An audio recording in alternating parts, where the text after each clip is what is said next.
देव भगवान अल्लाह खुदा ईश आदि नाम एक ही शक्ति के हैं। वो कैसा है, कहां है, कैसे मिलता है, किसने देखा है? ये प्रश्नवाचक चिन्ह पूर्ण रूप से हटाने के लिए अवश्य सुनिए जगत गुरु तत्वदर्शी संत रामपाल जी महाराज के अमृत वचन, सर्व पवित्र धर्मों के पवित्र शास्त्रों के आधार पर। जैसे द्रौपदी ने वहां से पुकारा, उसकी आत्मा की पुकार गई ऊपर धर्मराज के दरबार में। ऑटोमेटिक सिस्टम है यहाँ का। अब तो आपको और आसानी तो समझ में आ जाएगा, इंटरनेट वगैरह लग गए। समझदार मालिक ने पहले याद आया न्याय करी है कि आध्यात्मिक मार्ग थे इससे और एफिशिएंट है और बहुत ज़्यादा सुपीरियर है इससे। तो यहाँ से पुकार गई ऊपर, एकदम वहाँ घंटी बजती है ज़बरदस्त। जब जिसी पर आपत्ति आती है, धर्मराज ऑटोमेटिकली उस आत्मा का अकाउंट खुल जाता है और धर्मराज उस पर ध्यान जाता है कि इस लड़की पर ये आपत्ति आई, इस आत्मा पर। तो वो ये देखता है इसका कोई ऐसा संस्कार है जिससे मैं इसकी मदद करवा सकता हूँ। तो उसने क्या देखा कि ये एक अंधे महात्मा को कपड़ा दिया है लड़की ने, और उसका फिर बेनिफिट देखा उसी में कंप्यूटर में। उसमें देखा इसमें तो कितना ही दिया जा सकता है। तो वहाँ से रिफ्लेक्ट होकर वो उसकी पुकार कहाँ आती है? जैसे श्री कृष्ण रूप में उनके गुरुजी थे द्रौपदी के, श्री कृष्ण जी। श्री कृष्ण जी तो द्वारका में अपनी पत्नी रुक्मणी के साथ वहाँ शतरंज खेल रहे हैं और वहाँ से वो रिफ्लेक्टेड आई पुकार शक्ति। श्री कृष्ण जी पासे डालना चाहा, जैसे शतरंज खेलते हैं ना, पासे होते हैं इनके, और उसमें बोलते हैं पासे डाल के कोई पौ 12, कोई कच्चे 11, पक्के 12, पक्के 18 ऐसे। तो जो ही श्री कृष्ण जी ने पासे डाले, एकदम हाथ उसका ऐसे होगा आशीर्वाद की तरह, ऐसे अकड़ गया और कहा अनंत। हाँ, वो कृष्ण जी नहीं बोल रहा था उसमें, वो तो वहाँ से रिमोट से परमात्मा ने उसे अनंत को वहाँ से, जैसे आजकल ये प्रोग्राम रिले होते हैं इंटरनेट माध्यम से, इलेक्ट्रॉनिक मीडिया बन गया है। एक यहाँ छतरी आ जाती है एक गाड़ी पर लगी हुई, और यहाँ से टेलीकास्ट वहाँ करते और वहाँ से घूम कर यहीं फिर देख लेते हम। तो ऐसे वहाँ से ऑटोमेटिकली श्री कृष्ण में आई वो पावर, रिमोट से मालिक ने रिपोर्ट से किया, एकदम उसका हाथ ऐसे हो गया अनंत। तो रुक्मणी ने हाथ पकड़ा कि इन पासा खेलते समय, शतरंज खेलते समय अनंत का क्या मतलब है? हार गया ना। कहते हैं रुक्मणी कर पकड़ा मुस्काई, आसन लागी, अनंत कहा मोको समझाई। यो अनंत जो आपने बोला इसका क्या मतलब है बता। तब श्री कृष्ण कहता है कि दुशासन ने द्रौपदी पकड़ी। अब श्री कृष्ण ने ना पता तो वो पावर कोई और बुला रही थी उसको अपने रिमोट से। दुशासन ने द्रौपदी पकड़ी और मेरी भगत सकल में सिखरी, यानी सबसे टॉप मोस्ट है हमारे जो भक्ति करता है। मेरी भगत सकल में सिखरी, जय अमरी भक्ति हमारा भगत पिछोड़ी होई, तो हमारा नाम न ले वह कोई। जब हमारा भगत हार गया, उसकी हीनता होगी, तो भगवान का नाम लेने वाला कोई रहेगा नहीं। फिर कृष्ण जी तो वहाँ लग गया खेलने, पासे इतना कुछ कह सुन के नो प्रमाणित करने के लिए कि मैंने यहाँ से कुछ और शक्ति ने किया। और कहते हैं तंदे ही से पासा डारी, श्री कृष्ण जी तो वहाँ शरीर से खेल रहे हैं पासे, और पहुँचे सूक्ष्म रूप मुरारी, वो सब का धारण पोषण करने वाला। अब इन सब सदग्रंथों से मेल करके आपके समझ में आवेगी कि यो खेल हो कहाँ से रहा है। जगत का पेखना पेख्या, धनी का नाम ना लेखा। जो सब कुछ करा उसका तो नाम निशान नहीं। कोई के कृष्ण ने कर दिया, कोई नू के कृष्ण फलाने ने कर दिया। इन कृष्ण और पापड़ा ना हुआ। जब तो दुर्वासा ने श्राप दे दिया था, 56 करोड़ यादव कटका मर गए, और श्री कृष्ण के पोते पोत्र पड़पोते सारे मर गए उसकी आंखों के सामने, और स्वयं तीर से मारा गया। तब ना करा श्री कृष्ण जी ने, तो हमारी बुद्धि काम में ना कर थी, क्योंकि हमने इनकम्प्लीट नॉलेज सुना हुआ था। अब जैसे कहते जगत का पेखना पेखा धनी का नाम ना लेखा, हमने एक दूसरे का सिर कर रखे, उसने न्यू कर दिया, उसने उसे कर दिया हैं, जो करने वाला उसका कितना नामो निशान नहीं। अब दास बताएगा ये कौन कर रहा है सारा खेल। तंदे ही से पासा डारी और पहुंचे सूक्ष्म रूप मुरारी, श्री कृष्ण तो खेल रहे वहां पर, और भगवान पहुंचे श्री कृष्ण रूप बना के, उसी गुरु का रूप बना करके वो परमात्मा ही उस पूर्व जन्म की साधना से भी वही लाभ देता है, और वर्तमान की सत साधक को भी वही परमात्मा उसी गुरु के रूप में आकर लाभ देता है।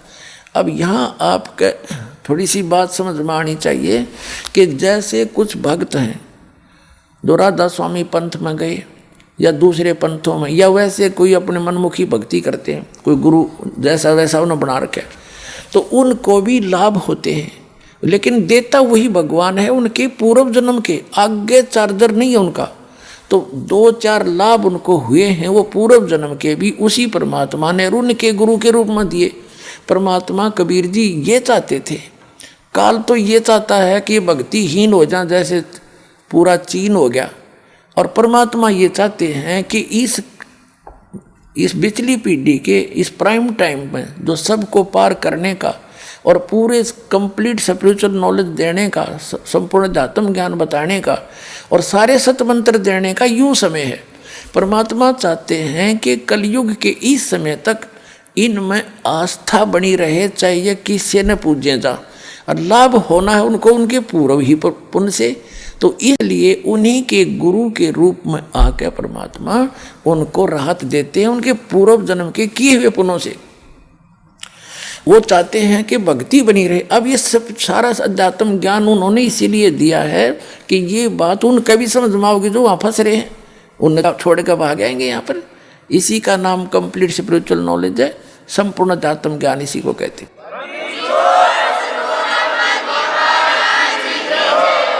तो कहते हैं श्री कृष्ण जी का रूप बनाकर सूक्ष्म रूप, और परमात्मा पीछे खड़े हो गए और ऐसे आशीर्वाद कर दिया। कहते हैं पहुंचे सूक्ष्म रूप मुरारी, खेचत खेचत खेच कसीसा, वो खूब जोर ला के खींच रहा है दुशासन को, सोचे कर दो इसने नंगी। खेचत खेचत खेच कसीसा, सिर पर बैठे हैं जगदीसा। द्रौप सुता को दिन ने लीर, अंधे को कोपिन दी थे बढ़ गए अंत पारे। कहते हैं द्रौपदी को कोपिन दी रे बढ़ गए अंत पारे। तो खेचत खेचत खेच कसीसा, सिर पर बैठे हैं जगदीसा। द्रौप सुता को चीर बढ़ाए, शंख शंखों पार नहीं पाए। अब दुशासन साड़ी खींच खींच के इतना योद्धा था, कहते हैं 10,000 हाथियों की ताकत दुशासन के अंदर। जैसे आजकल तो हॉर्स पावर से गिनते हैं, उसमें एलिफेंट पावर गिनी जाती थी, इतना ताकतवर। और द्रौपदी कमल के फूल जैसी, परमात्मा की शरण में सत भक्ति, वो मालिक की पूर्व जन्म की साधक थी, इस जन्म की अभी तक उसको मदद मिल रही थी, लेकिन नहीं समझ में आती इन प्राणियों के।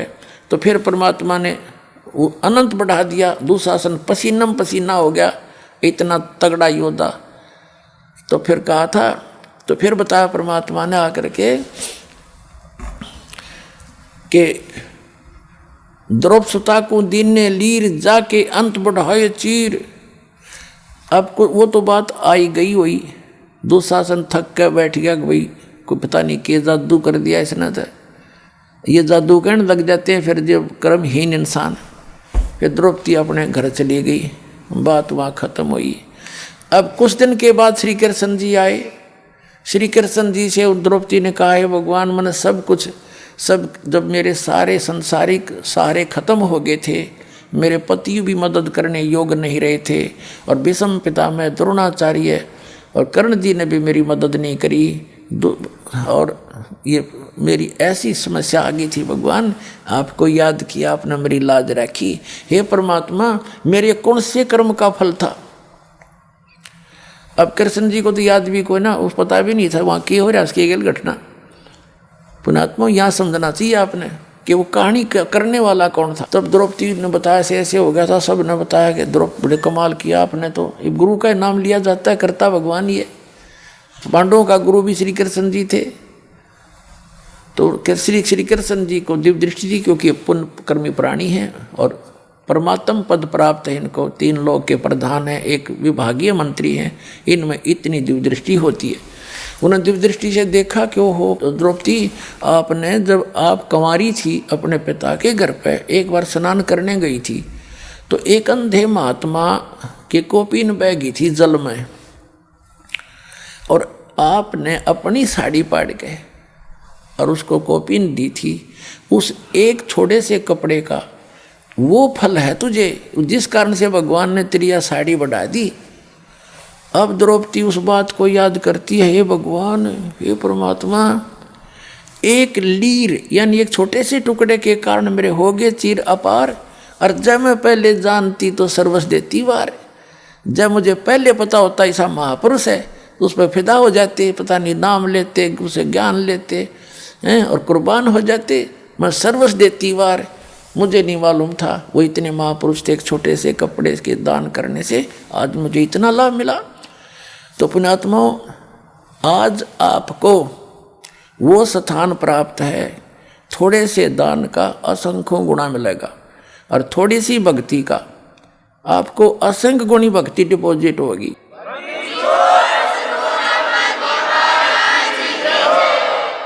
जैसे आपको सतनाम दिया जाता है, ये ओरिजिनल मंत्र जो प्रथम मंत्र के, इनकी बहुत कीमत है। श्वास का जो मंत्र है, एक बार जो सतनाम और सारनाम आपको दिया जाता है, एक बार श्वास वो श्वास से सिमरण करने का इतना लाभ है, इतनी कीमत है, इतनी वैल्यू है इसकी, कि जैसे एक तखड़ी के तराजू में पृथ्वी लोक पूरा, यानी एक राजा थोड़े से टुकड़े का प्रधान होता है, और वो कितना वैल्यूएबल का लगता है हमें, कितना महान लगता है। कहते पूरी पृथ्वी का राज एक पलड़े में, और पाताल लोक का, स्वर्ग लोक का जो कीमत एक तराजू के पलड़े में, और एक तरफ सतनाम की एक कीमत। कहते हैं वो पलड़ा फिर भी भारी रहे, वो तीनों वाला ऊपर न उठ जाएगा, इतनी कीमत है।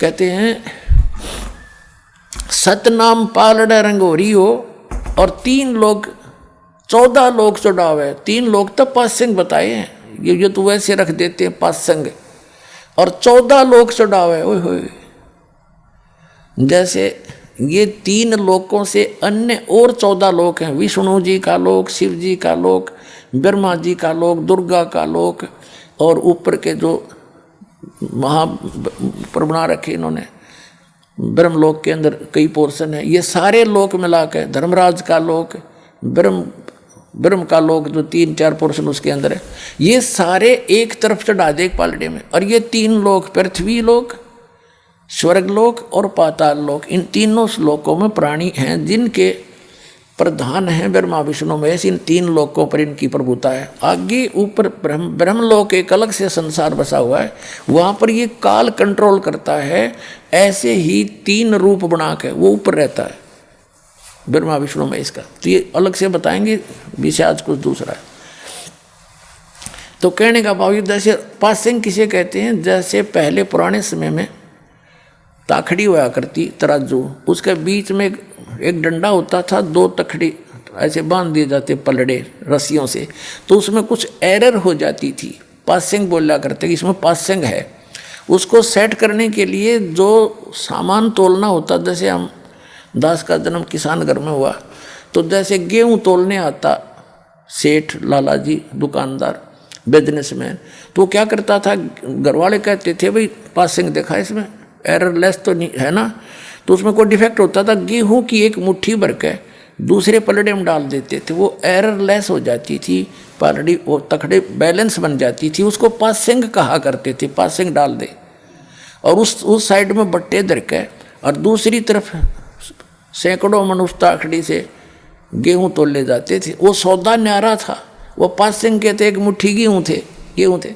तो ये क्या बताया है कि सतनाम पालड़ रंगोरी हो, सतनाम का श्वास उस श्वास का जो सिमरण है, ये 2 अक्षर का है, मैं सतनाम कोड वर्ड में बोल रहा हूँ, वैसे लिखे सही हैं ये 2 मंत्र।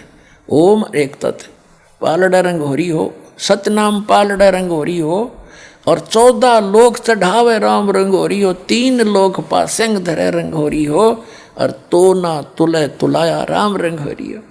तो एक सिमरन की इतनी कीमत आपको मिल रही है, और आप कितने कंगाल हो चुके, और आप कितने परिपूर्ण थे भक्ति से। जिस भक्ति से परिपूर्ण आप सतलोक से आए थे, उतने ही परिपूर्ण होकर के इस भक्ति धन से तुम वहाँ जा सकते हो। उसके लिए आपको ये वास्तविक मंत्र दिए गए हैं, आप आजीवन जपते रहोगे, तब जा कर के वो बैलेंस आपका बनेगा। और फिर परमात्मा ऐसे सतभक्ति करने वाले और मर्यादा में रहने वाले भक्त की भक्ति भी थोड़ी बहुत अगर कोई कम रहेगी तो अपने ग्रेस मार्ग से उनको पार करेगा, ये गारंटीड बात समझ लेना।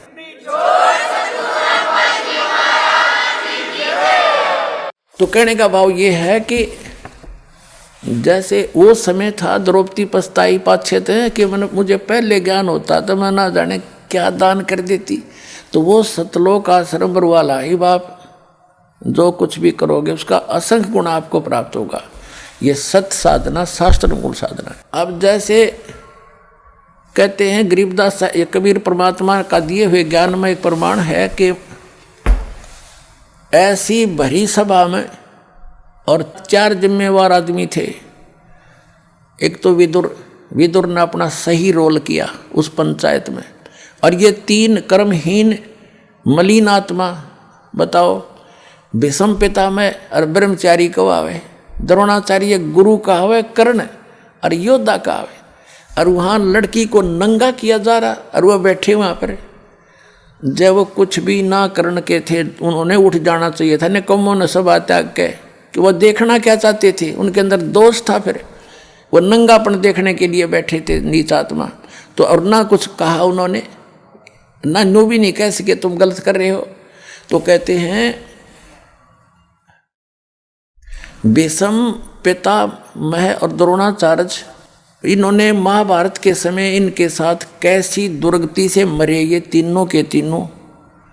तो क्या कहते हैं कि द्रौपदी चीर हरण में उन्होंने कहीं न आडी तीछी, अर्थात महाभारत में उन गेला ऐसी बीती। भीष्म पितामह बाणों से छान दिया गया और पड़ा पड़ा कर रहा, उसके अंदर रो रहा है, पता नहीं कितने दिन में जाकर उसके प्राण निकले। ऐसे द्रोणाचार्य की मृत्यु हुई, ऐसे कर्ण को बाणों से छान दिया गया था। तो पुण्यात्माओं कहा कि द्रौपदी चीर हरण में कहीं न आडी तीछी, उन्होंने कुछ भी नहीं बोले, तात महाभारत में उनके साथ ऐसी बीती। तो पुण्यात्माओं हमने एक नेक इंसान भी बनना है, अपने जो सामाजिक व्यवहार के अंदर भी हमने खरा होना है, अपने कर्म बिगड़न नहीं देने। ठीक है, कहीं जाना पड़े, कुछ 10 आदमी इकट्ठे हों तो सच्ची बात कहे, मानने तो ठीक से ना उठ कर चला जा, अपने कर्म धर्म बिगाड़ियो ना। कहते तुमने धर्म उस दरगाह का मैल नहीं देखा, धर्मराज के तिल तिल का लिखा। आपकी सोच का भी अकाउंट होगा। तो पुण्यात्माओं आज का जो प्रसंग था, पावेगा अपना किया रे, मन भोगेगा अपना किया रे। तो हम अच्छे काम कराएंगे, सद्भक्ति करेंगे, बुराइयों से बच के रहेंगे तो हम अच्छा ही प्राप्त करेंगे, आपका कल्याण होगा। भक्ति करते रहो।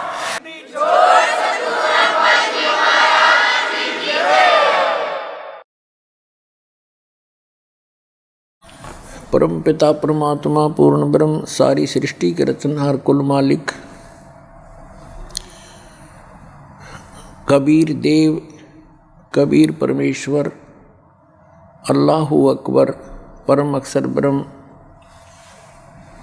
कबीर साहिब जी की असीम रजा से आप पुण्यात्माएं सत्संग सुनने के लिए उपस्थित हुए।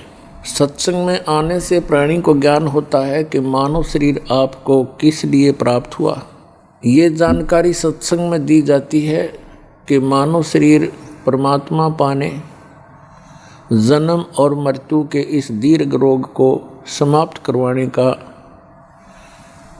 एक विकल्प है, एक साधन है। और मनुष्य जीवन पाकर के हम परमात्मा की साधना नहीं करते, या करते भी हैं तो शास्त्र विधि त्याग कर मनमाना आचरण करते हैं तो वो भी साधना करना या ना करना बराबर है, व्यर्थ है। सत्संग अर्थात यथार्थ भक्ति ज्ञान, अध्यात्म ज्ञान परमात्मा स्वयं ही आकर के बताते हैं, क्योंकि हम जिस लोक में रह रहे हैं ये शैतान का लोक है। इसको परमेश्वर ने और परमात्मा प्राप्त संतों ने इसको काल कहा है। ज्योत स्वरूपी निरंजन है इसका नाम, और वेदों में इसको ब्रह्म कहा है। ये स्वयं भी अपने आप को ब्रह्म कहता है। ब्रह्म से ऊपर परब्रह्म है, एक शक्ति। ये ब्रह्म, ये सरपुरुष, ये काल, ये शैतान है। इसके 21 ब्रह्मांड हैं। इससे नेक्स्ट है परब्रह्म, जिसको श्रीमद् भगवत गीता अध्याय नंबर 15 के श्लोक नंबर 16 और 17 में 16 में इसको सरपुरुष कहा है, 21 ब्रह्मांड के स्वामी ब्रह्म को, काल को। और इससे नेक्स्ट जो ब्रह्म है उसको अक्षर पुरुष कहा है, उसको परब्रह्म भी कहते हैं। वो 7 संख ब्रह्मांड का मालिक है, स्वामी है। और इनसे ऊपर तीसरे नंबर का ओवरऑल कंट्रोलर जो है वो परम अक्षर ब्रह्म है, उसको परम अक्षर पुरुष भी कहते हैं, उसको अल्लाह ताला भी कहते हैं, उसको अल्लाहु अकबर भी कहते हैं, उसको कंप्लीट गॉड भी कहते हैं। तो जो ये ब्रह्म है इसको सरपुरुष भी कहते हैं, इसको काल भी कहते हैं। संतों ने इसे काल कसाई भी कहा है, इसको शैतान भी कहा है। इसी काल ने चारों वेदों का ज्ञान बताया। इसी काल ब्रह्म ने श्रीमद् भगवत गीता का ज्ञान श्री कृष्ण में प्रवेश करके बोला। इसी काल ब्रह्म ने कुरान शरीफ का ज्ञान, कुरान मजीद का ज्ञान जबरील देवता के माध्यम से, जबरील फरिश्ते के माध्यम से हजरत मोहम्मद जी तक पहुंचाया। ये काल है। और इसी ने पवित्र बाइबल का ज्ञान भी इसी काल ने बोला। अपने आत्माओं, ये काल जो है एक ऐसा शैतान है, ऐसा एलिमेंट है, ये नहीं चाहता कि ये जीव सुखी रहें, ये नहीं चाहता कि इनको अल्लाह ताला की अर्थात परम अक्षर ब्रह्म की जानकारी हो जाए। ये अपने सतर का ज्ञान देता है, फिर अंत में ऑप्शन छोड़ देता है कि उस अल्लाहु अकबर की अर्थात उस परम अक्षर ब्रह्म की जानकारी किसी बाखबर से पूछो, अर्थात तत्वदर्शी संत से जानो। श्रीमद् भगवत गीता अध्याय नंबर 4 के श्लोक नंबर 34 में गीता ज्ञानदाता कहता है कि जो ज्ञान गीता अध्याय नंबर 4 के श्लोक नंबर 32 और 34 का ये मिला जुला सारांश है कि पूर्ण परमात्मा स्वयं आकर के अपने मुख कमल से यथार्थ भक्ति ज्ञान सुनाता है, बताता है, अच्छी आत्माओं को मिलता है। और वो ज्ञान तत्व ज्ञान होता है। चौथे अध्याय के 34वें श्लोक में कहा है कि अर्जुन, उस तत्व ज्ञान को जो परमेश्वर सच्चिदानंद घन ब्रह्म अपने मुख कमल से आकर बताता है, उस तत्व ज्ञान को तू तत्वदर्शी संतों के पास जाकर समझ, उनको दंडवत प्रणाम करने से, कपट छोड़कर नम्रतापूर्वक प्रसन्न करने से वह तत्वदर्शी संत तुझे तत्व ज्ञान का उपदेश करेंगे। इसी प्रकार यजुर्वेद अध्याय नंबर 40 के श्लोक नंबर 10 में स्पष्ट किया है कि कोई तो परमात्मा को संभवात कहते हैं। संभवात माने जन्म लेने वाला श्री राम और श्री कृष्ण के रूप में मानते हैं अधिकतर लोग। और कुछ असंभवात कहते हैं, वो कभी जन्म लेता ही नहीं या आता ही नहीं। तो वो परमात्मा कैसा है उसकी जानकारी धीराणाम तत्वदर्शी संतों से पूछो। और कुरान शरीफ के अंदर सूरत फुरकान 25 आयत नंबर 52 से 59 में स्पष्ट किया है कि कबीर नामक अल्लाह है। अल्लाह कबीर यानी बड़ा भगवान, उसकी जानकारी किसी बाखबर से पूछो और वो वही है जिसने 6 दिन में सृष्टि रची और 7वें दिन तख्त पर जा बैठा। इससे सिद्ध होगा कि तीनों होली बुक्स में, तीनों पवित्र सदग्रंथों में, पवित्र कुरान शरीफ, पवित्र श्रीमद् भगवद गीता, पवित्र वेद, इनमें वो तत्व ज्ञान नहीं है। यदि वो तत्व ज्ञान होता तो ये शब्द इन सदग्रंथों में नहीं होते कि वो ज्ञान जो वास्तविक ज्ञान है, तत्व ज्ञान है, वो पूर्ण परमात्मा है, उसकी जानकारी किसी बाखबर से पूछो। बाखबर माने इल्म वाले से, तत्वदर्शी संत से। ये तीनों सदग्रंथ इनकम्प्लीट ज्ञान रखते हैं, अधूरा ज्ञान है इनके अंदर। कुरान शरीफ, श्रीमद् भगवद गीता और ये चारों वेद, यदि इनमें वो ज्ञान होता तो एक सूरत और बोल देता, एक अध्याय और बोल देता, लेकिन वो उस तत्व ज्ञान से अपरिचित है। इन तीनों ग्रंथों का ज्ञानदाता ये सरपुरुष है, ये ब्रह्म है, ये अल्लाह ताला नहीं है, ये कंप्लीट गॉड नहीं है। वो तो कंप्लीट गॉड की तो जानकारी किसी और से जानने के लिए कह रहा है, वो है अल्लाह ताला, वो है समर्थ परमात्मा। तो पुण्यात्माओं, उस अल्लाह ताला ने स्वयं आकर ही यथार्थ ज्ञान दिया है, वो समर्थ परमात्मा है, वो पूर्ण परमात्मा है। तो पुण्यात्माओं, हम जिस लोक में रह रहे हैं ये लोक ठीक नहीं है।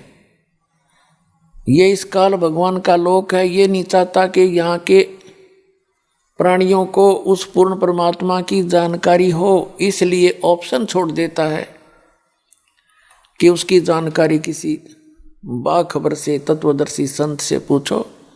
और अपने सतर का ज्ञान इन सदग्रंथों के अंदर से वो बता करके अपने संत भेज कर इस ज्ञान का ढोल पिटवा देता है,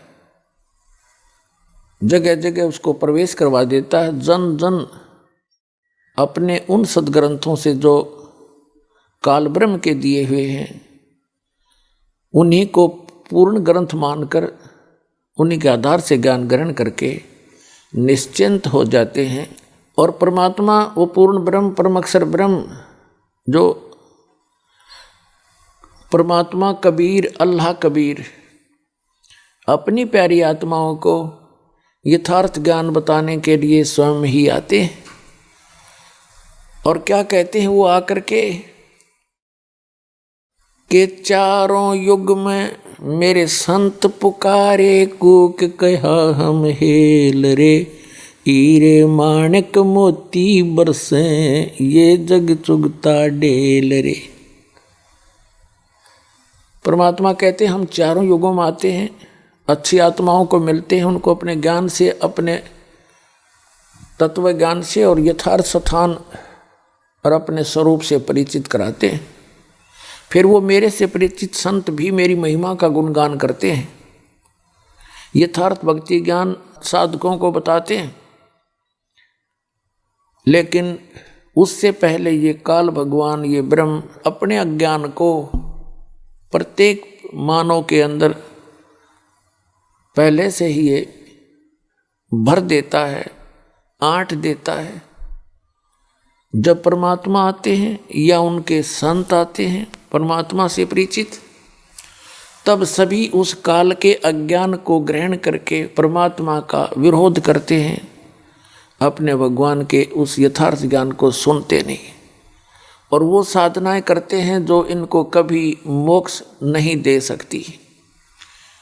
इसलिए परमात्मा कहते हैं, चारों युग में संत पुकारे कूक कहा हम हेल रे, हीरे माणिक मोती बरसे ये जग चुगता ढेल रे।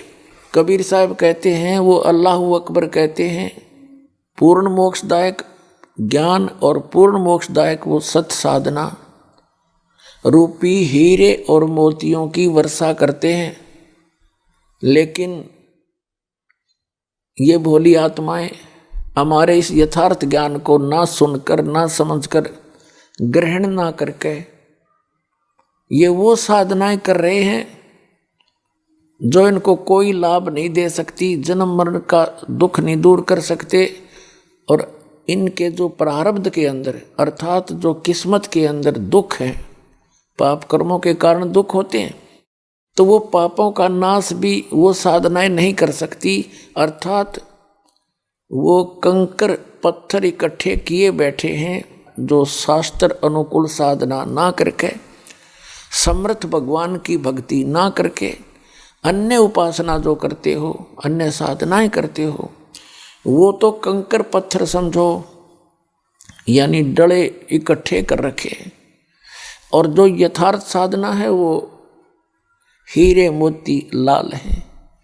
क्या कहना चाहते हैं कि चारों युग में संत पुकारे और कूक कहा हम हेल रे, हमने भी ऊंची आवाज लगा लगा कर जगह जगह जाके ये बताना चाहा कि हीरे मोती माणिक बरसे और ये जग चुगता ढेल रे।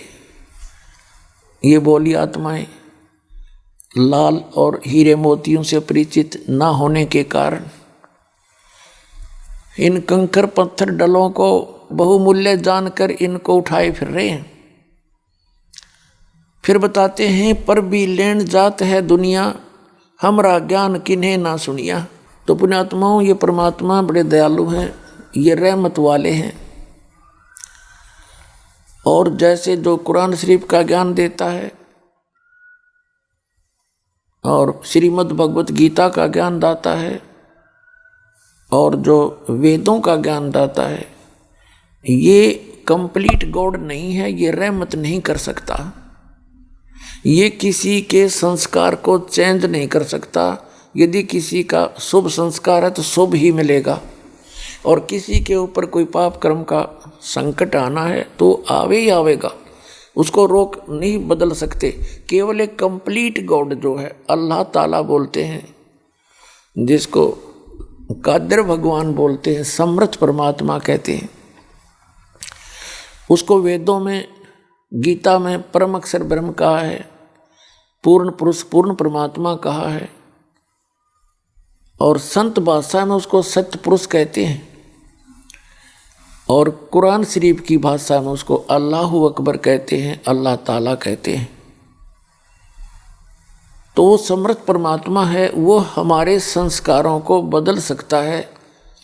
हमारे भाग्य में यदि कोई हानि होनी है, कोई पुत्र की मृत्यु होनी है, पुत्री की होनी है, या हमारा ही कोई ऐसा संस्कार मृत्यु का है या कोई रोग का है, तो वो कंप्लीट गॉड, वो समर्थ परमात्मा उस संकट को समाप्त कर देता है, वो दुख नहीं आने देता।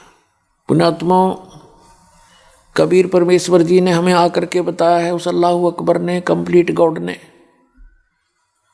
कि तुम सब मेरे बच्चे हो। यहाँ काल ने आपको भ्रमित कर दिया गलत ज्ञान दे के, और मेरे ज्ञान को तुम ग्रहण करो, मेरे संतों पर विश्वास करो जो मुझे मिले हैं, जिनको मैं सतलोक लेकर गया था उनको वापस छोड़ा है, वो मेरे परम संत हैं, उनकी वाणी पर विश्वास करो। वो कौन कौन हैं? आदरणीय धर्मदास साहिब जी बांधवगढ़ वाले, आदरणीय मुलुकदास साहिब जी आदरणीय नानक साहिब जी, आदरणीय दादू साहिब जी, आदरणीय गरीबदास साहिब जी गांव छुड़ानी जिला झज्जर हरियाणा वाले, आदरणीय गीसा दास साहिब जी गांव खेकड़ा जिला मेरठ उत्तर प्रदेश वाले, आदरणीय स्वामी रामानंद जी जो काशी के अंदर हुए हैं महापुरुष, उनको परमात्मा मिले। तो इन महापुरुषों ने परमात्मा का वो स्थान देखा जिसको श्रीमद् भगवत गीता अध्याय नंबर 18 के श्लोक नंबर 62 में कहा है कि अर्जुन, तू सर्वभाव से उस परमेश्वर की शरण में जा, उसकी कृपा से ही तू परम शांति को और सनातन परम धाम को प्राप्त होगा, शाश्वत स्थान को प्राप्त होगा। शाश्वत माने जिसका कभी नाश ना हो, सदा रहने वाला। गीता अध्याय नंबर 15 के श्लोक नंबर 1 से लेकर 4 में कहा है कि तत्वदर्शी संत की पहचान बताई है कि जब तत्वदर्शी संत आपको मिल जावे, उसके पश्चात परमेश्वर के उस परम पद की खोज करनी चाहिए जहां जाने के बाद साधक फिर लौटकर कभी संसार में नहीं आते, उनका पुनर्जन्म फिर नहीं होता। तो वो स्थान जो है उसकी जानकारी देने के लिए परमात्मा स्वयं आते हैं और वो अल्लाह अकबर, अल्लाह कबीर, परम अक्षर ब्रह्म, उन्होंने आकर के वो ज्ञान दिया है और उन महापुरुषों को वहाँ लेकर गए उस शाश्वत स्थान में। संत भाषा में उसको हम सतलोक कहते हैं। सतलोक माने अविनाशी स्थान। और वहाँ से फिर ले जाकर उनको सबको वापस लाए। उन महापुरुषों ने अपने आँखों देखा ऊपर परमात्मा की सतिथि, कैसा है भगवान और कैसा हो वो लोक, कैसा हो वो स्थान, उसकी जानकारी उन महापुरुषों ने आँखों देखी, बताई और अपनी अमृतवाणी में एफिडेविट दिया। अब परमात्मा क्या बताते हैं, जो जन मेरी शरण है ताका हूँ मैं दासे, गेल गेल लाग्या फिरूं जब तक धरती आकाश। परमात्मा क्या बताते हैं कि जो व्यक्ति, जो प्राणी एक बार मेरी शरण में आ गया, उसके साथ मैं तब तक रहूँगा जब तक ये प्रलय नहीं होगी, जब तक धरती और आकाश रहेगा, और फिर उनको पार करूँगा, बार बार मिलूँगा। तो पुण्यात्माओं, वो परमात्मा हमारे हमदर्द हैं, हमारे जो है मेहरबान हैं, रहमत वाले हैं। हमारे दुखों का भी वो नाश कर सकते हैं, हमारे पापों का नाश वही करते हैं। उसके लिए क्या बताया है कि वो पूर्ण परमात्मा स्वयं आकर अपनी जानकारी देते हैं। और जिन महापुरुषों ने परमात्मा उस समर्थ भगवान को सतलोक में शाश्वत स्थान में देखा, उन्होंने आकर के फिर जो ज्ञान दिया, उन्होंने अपनी अमृतवाणी में बोला है, जो बहुत बार आपको सुनाया है।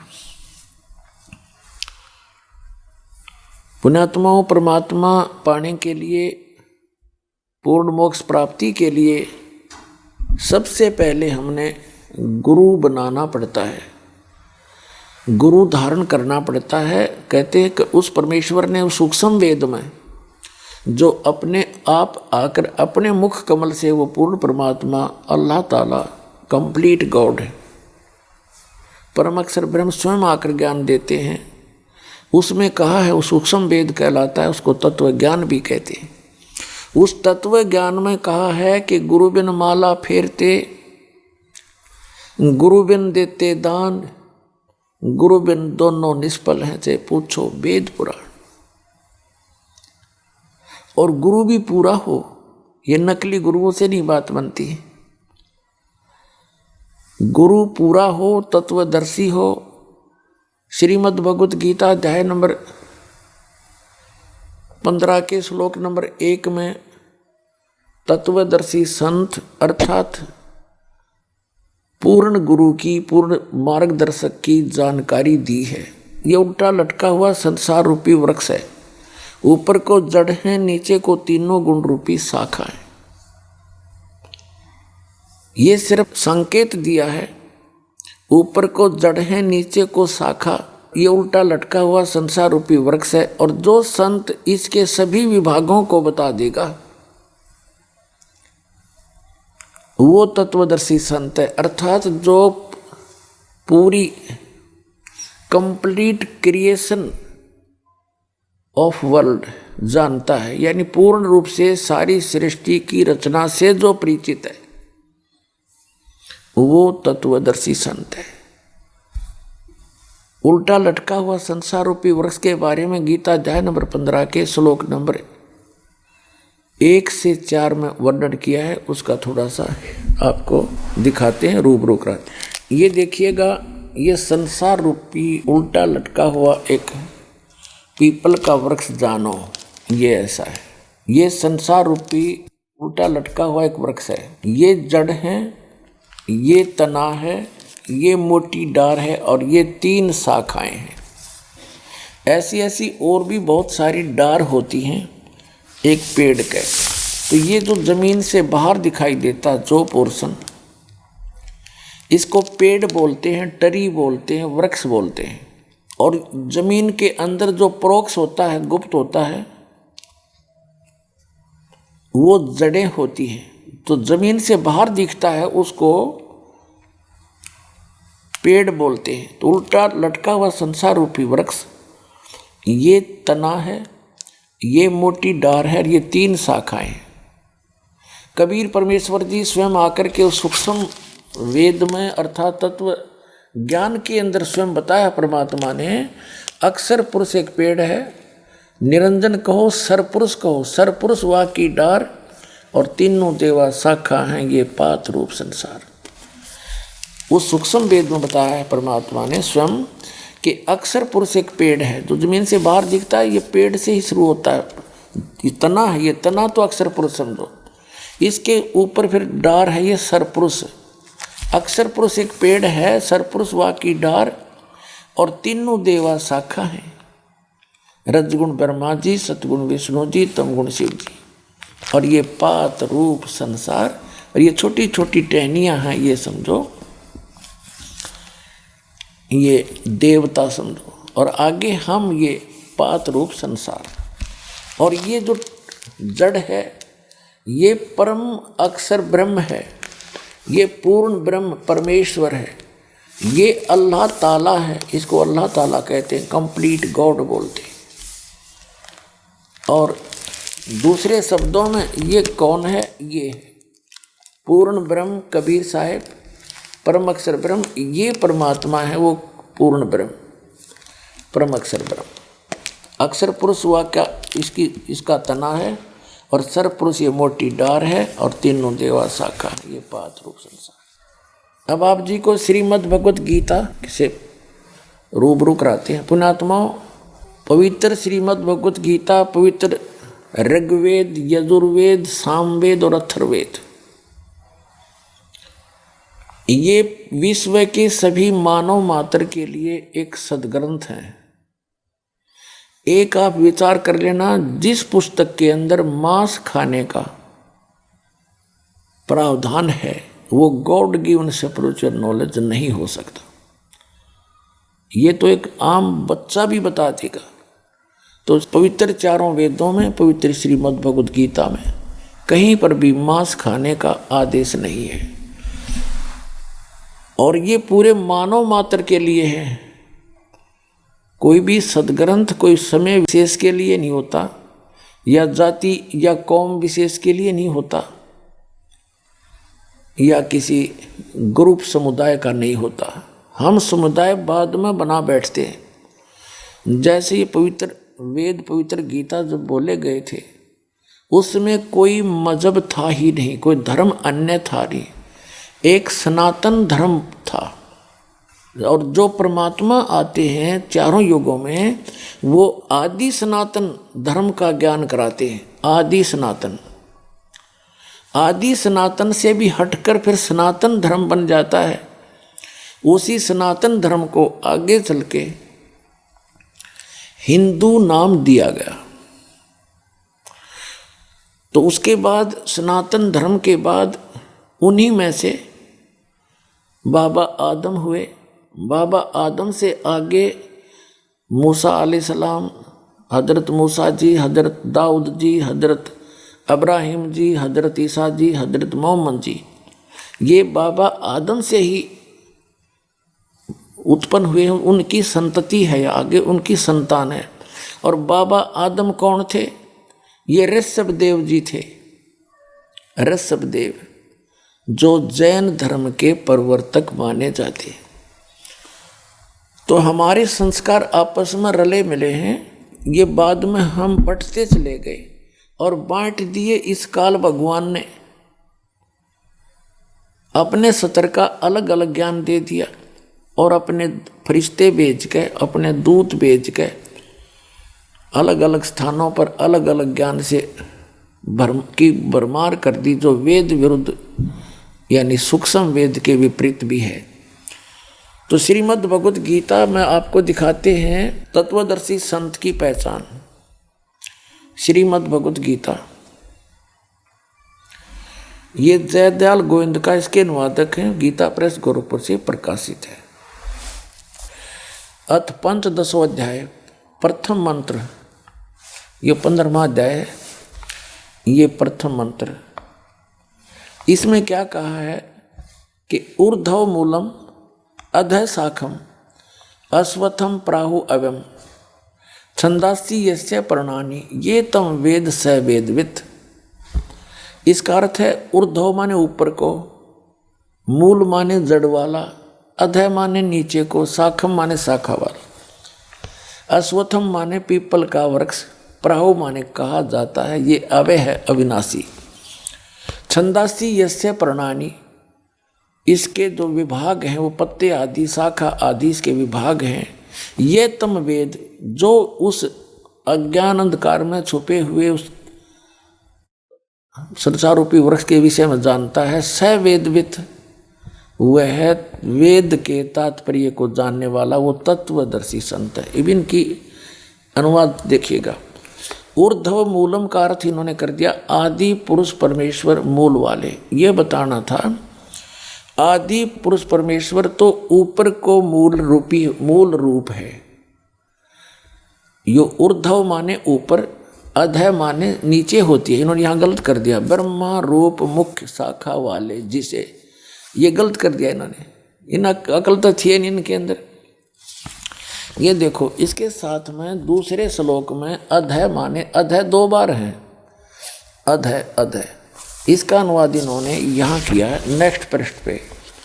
अधः माने नीचे, अधः माने नीचे और अधः माने नीचे। ऊर्ध्व माने ऊपर होता है। अब यहाँ देखें ना, अब फिर आगे मंत्र नंबर 1 पे, 15वें अध्याय का मंत्र नंबर 1। ऊर्ध्व मूलम अधः शाखम। ये कहना था कि ऊपर को जड़, मूल माने जड़, ऊपर को जड़ वादि पुरुष परमेश्वर समझो, और अधः शाखम ये नीचे को शाखा वाला। ये संसार रूपी पीपल के वृक्ष को अविनाशी कहते हैं। वेद, ये छंद कह दिया, वेद नहीं, ये जो नीचे शाखा और पत्ते रूपी जो विभाग हैं, छंद माने विभाग, उसके खंड जिसके पत्ते हैं कहे गए हैं, उस संसार रूप वृक्ष को जो पुरुष मूल सहित जानता है, जड़ से लेकर पत्तों तक बता देगा। वेद माने जानता है, स वेदवित्, स माने वह है, वेदवित् माने वेद के तात्पर्य को जानने वाला है। अर्थात वो तत्वदर्शी संत है जो ऊपर को जड़ वाला और नीचे को शाखा वाले, इस उल्टे लटके संसार रूपी वृक्ष के जो सभी विभाग बता देगा। स वेदवित्, वो तत्वदर्शी संत है। अब वो स्वयं परमात्मा आते हैं ऋग्वेद मंडल नंबर 9 सूक्त नंबर 86 मंत्र 26 और 27 में। ऋग्वेद मंडल नंबर 9 सूक्त 82 मंत्र 1, 2, 3 में। ऋग्वेद मंडल नंबर 9 सूक्त चम्मन 54 मंत्र 3 में। ऋग्वेद मंडल नंबर 9 सूक्त 96 के 96 के मंत्र नंबर 16 से लेकर 20 में। ऋग्वेद मंडल नंबर 9 सूक्त 94 के मंत्र नंबर 1 में। ऋग्वेद मंडल नंबर 9 सूक्त 95 के मंत्र नंबर 2 में। ऋग्वेद मंडल नंबर 9 सूक्त 20 मंत्र 1 में। ऋग्वेद मंडल नंबर 9 सूक्त नंबर 1 मंत्र नंबर 8 और 9 में। और भी अनेक स्थानों पर ये प्रमाणित किया गया है कि वो सच्चिदानंद घन ब्रह्म यानी पूर्ण परमात्मा अल्लाहु अकबर वो ऊपर के लोक में रहता है, सब भुवनों के ऊपर, सब ब्रह्मांडों के ऊपरी अरस कुरस पर अलह तकत है, सबसे ऊपर के लोक में रहता है। और वहाँ मनुष्य दृश्य है, मनुष्य जैसा उसका आकार है। और वहाँ से गति करके आता है, वहाँ से चलकर आता है, सशरीर आता है मनुष्य दृश्य। और यहाँ आकर के अपने यथार्थ ज्ञान को पुण्यात्माओं तक पहुँचाता है, उनको सुनाता है। तो उस अल्लाहु अकबर ने, उस बड़े भगवान ने, उस कादिर मालिक ने, उस परम अक्षर ब्रह्म ने अपने द्वारा रची हुई सृष्टि का ज्ञान स्वयं ही आकर बताना पड़ा। और तो जान कैसे सकते? तो उन्होंने कहा है अक्षर पुरुष एक पेड़ है और सरपुरुष वा की डार और तीनों देवा शाखा हैं ये पात रूप संसार। अब वो ज्ञान इस दास को दिया परमात्मा ने, क्योंकि उनका आदेश था। जब वो मालिक आए थे, सशरीर आए थे, सशरीर चले गए थे, ना उनका जन्म हुआ और न उनकी मृत्यु हुई। सशरीर आए थे, सशरीर गए थे। वो कौन?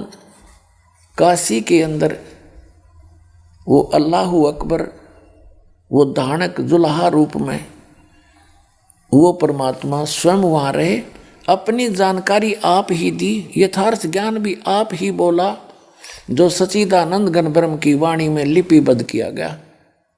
और जिन महापुरुषों को परमात्मा ऊपर लेकर गए फिर उनको वापस छोड़ा, उन्होंने भी वही ज्ञान एज इट इज मालिक का दिया हुआ अपनी अमृत वाणी में बोला। तो इससे क्या स्पष्ट हुआ कि ऊपर को जड़ वाला, ऊपर को जड़ मूल मालिक है और नीचे को तीनों गुण रूपी शाखा वाला, ये उल्टा लटका हुआ संसार रूपी वृक्ष है। और जो संत इसके सभी विभागों को बता देगा, मूल से लेकर पत्तों तक। मूल कौन परमात्मा है? मूल तो समझो परम अक्षर ब्रह्म। गीता अध्याय नंबर 15 के श्लोक नंबर 16 और 17 में 3 परमात्माओं की जानकारी है, 3 पुरुषों की। पुरुष माने प्रभु, एक सरपुरुष, एक अक्षर पुरुष और तीसरा परम अक्षर पुरुष।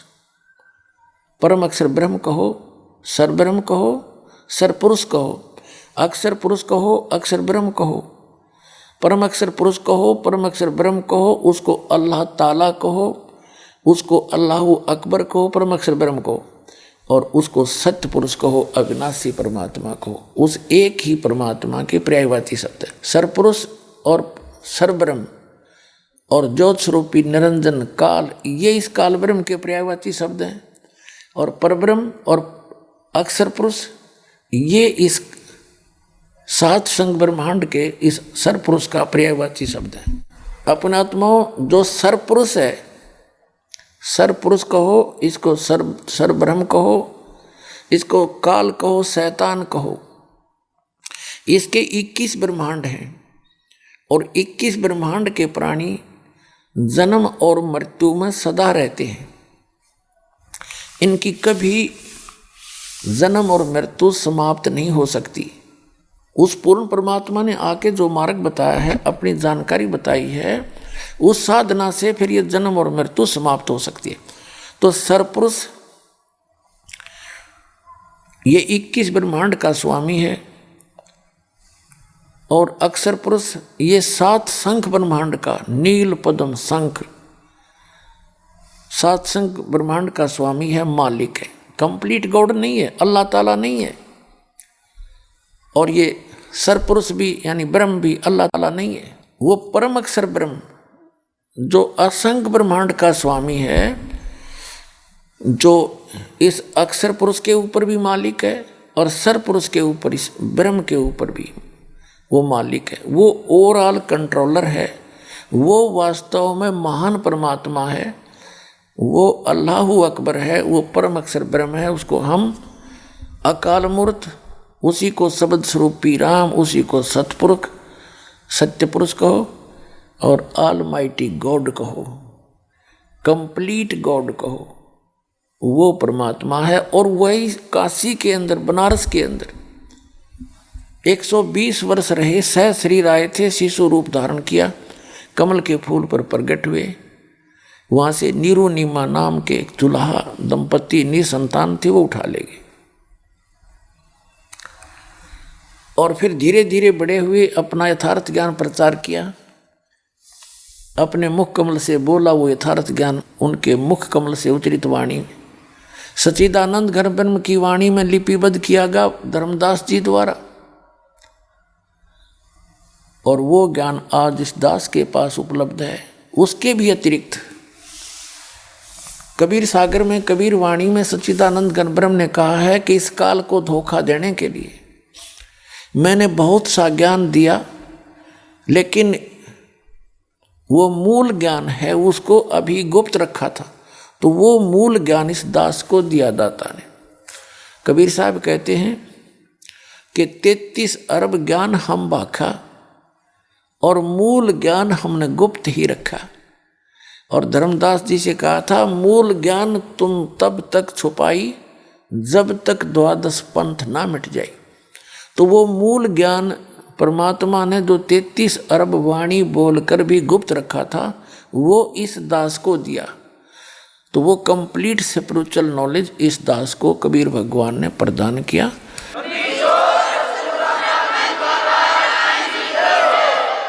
क्योंकि पहले जो भी ज्ञान मालिक ने दिया महापुरुषों को, तो उन्होंने उनको वाणी के माध्यम से, लोकोक्तियों के माध्यम से, शब्दावली के माध्यम से बोला। और वो ऐसे गूढ़ शब्दों में बोला गया कि आम आदमी उसको समझ नहीं सका। तो वो भेद, वो रहस्य छुपा रहा। अब इस दास पे कृपा करी, उन सदग्रंथों के उन गूढ़ रहस्यों को, जैसे वेदों के मंत्र, गीता जी के श्लोक और कुरान शरीफ की आयत, इस दास के अतिरिक्त ना तो मुसलमानों की समझ में आई, ना हिंदू सनातन धर्म के व्यक्तियों के समझ में आई, आचार्य और शंकराचार्य और मंडलेश्वर गुरुओं के नहीं समझ में आई, और ना ही कुरान शरीफ की आयत इन मुल्ला और काजियों के समझ में आई। इस दास पर दया करी। इस दास ने सब ग्रंथों को ठीक से समझा और जाना, आपके रूबरू किया।